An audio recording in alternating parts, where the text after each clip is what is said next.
नमस्ते बंधुगण मु प्रोब्लेम शेयर करने चाहूँगी मोर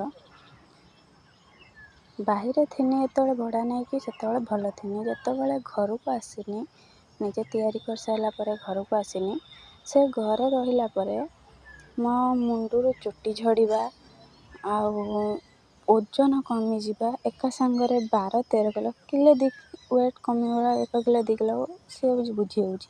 एकाथर 12-13 किलो कमिजा ओजन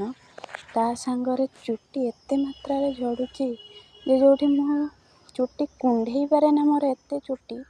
किंतु से चुटी एते मात्रा झड़ीला लास्ट को चुटी काटिबा को पड़ला। रबर बैंड भी एपर्यंत लगे होनी मुंडरे मो हाड़ पर्यंत देखा गलानी एते वेट कमी गलानी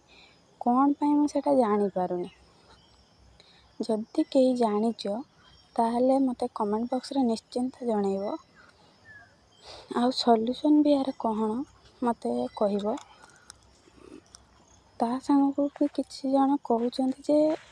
जेहेतु हमर घर प्लास्टर हेई नै सीमेंट उडुची सेथिपई समस्ते कहउचंती बोधे सीमेंट जोगुरु तार एमितिका होउची मते निश्चिंत टिके जणाइबो। घर काम सर जाइथिला सेथिपई टिके छात उपरु पळि आइनी पेंट शर्ट सुकुतला केबे आसिक एमती फांका रे बोली नै आज फांका टिके थिनी संडे अछि काम सरीगला लोक पड़िथिले काम होतला सरीगला बोली टिके ऊपर को आस्तिनी